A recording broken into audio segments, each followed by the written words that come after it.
যুক্তরাষ্ট্রের new jersey অঙ্গরাজ্যের Patterson সিটিতে উৎসবমুখর পরিবেশে অনুষ্ঠিত হয়েছে 2 দিনব্যাপী কনস্যুলেট সেবা। সরকারের সিদ্ধান্ত অনুযায়ী প্রবাসীদের সহজে কনস্যুলেট সেবা প্রদানের ধারাবাহিক কার্যক্রমের অংশ হিসেবে এই সেবা দেওয়া হয়। বাংলাদেশ কনস্যুলেট অফিস নিউ ইয়র্কের আয়োজনে সম্প্রতি নিউ জার্সির প্যাটারসন সিটির জন এফ কেনেডি হাই স্কুলের অডিটোরিয়ামে আয়োজন করা হয় ভ্রাম্যমাণ কনস্যুলেট সেবার। 2 দিনে 6 শতাধিক প্রবাসী বাংলাদেশি সেবা গ্রহণ করেন। পাসপোর্ট নবায়ন, no visa, marriage certificate, family certificate, প্রবাসী মন্ত্রণালয়ের ওয়েজ আর্নার্স বোর্ডের membership, e passport, power of attorney সত্যায়ন সহ কনস্যুলেটের নানান সেবা এই ক্যাম্প থেকে গ্রহণ করেন প্রবাসী বাংলাদেশিরা।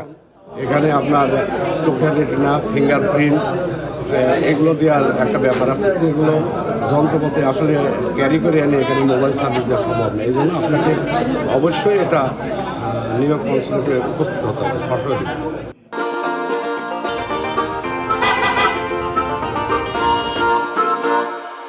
এই সেবার সার্বিক সহযোগিতায় ছিলেন স্থানীয় জনপ্রতিনিধি, প্যাটারসন সিটির 2 নম্বর ওয়ার্ডের কাউন্সিলিয়ান শাহিন খালিক, জালালাবাদ অ্যাসোসিয়েশন অব আমেরিকার ভারপ্রাপ্ত সাধারণ সম্পাদক রুকুন হাকিম।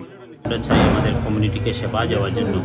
Bangladesh council general is in new York, ওরাও বাংলাদেশ রিপ্রেজেন্টেটিভ হিসাবে এখানে এসেছেন আমাদের বাংলাদেশি মানুষকে সেবা দেওয়ার জন্য।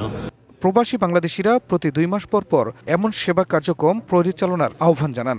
প্রয়োজনীয় যে কাজগুলো আমাদের লাগে, এটা আজকে এসে এখান থেকে সেবা পাচ্ছে বাসার পাশ থেকে, এটা অত্যন্ত প্রশংসনীয়। বাসার সামনে পাইছি, সার্ভিসও খুব ভালো।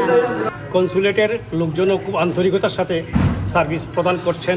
কমিউনিটি নেতৃবৃন্দ এবং নিউ ইয়র্ক কনস্যুলেট অফিসের ঊর্ধ্বতন কর্মকর্তা, জালালাবাদ অ্যাসোসিয়েশন অব আমেরিকা ইনকের সভাপতি বদরুল খান সহ প্রবাসী বাংলাদেশি কমিউনিটির বিশিষ্ট ব্যক্তিবর্গ উপস্থিত ছিলেন। ভবিষ্যতে এমন কনস্যুলেট সেবা কার্যক্রমের ধারাবাহিকতা রাখার আশ্বাস দেন আয়োজকরা। DBC news desk.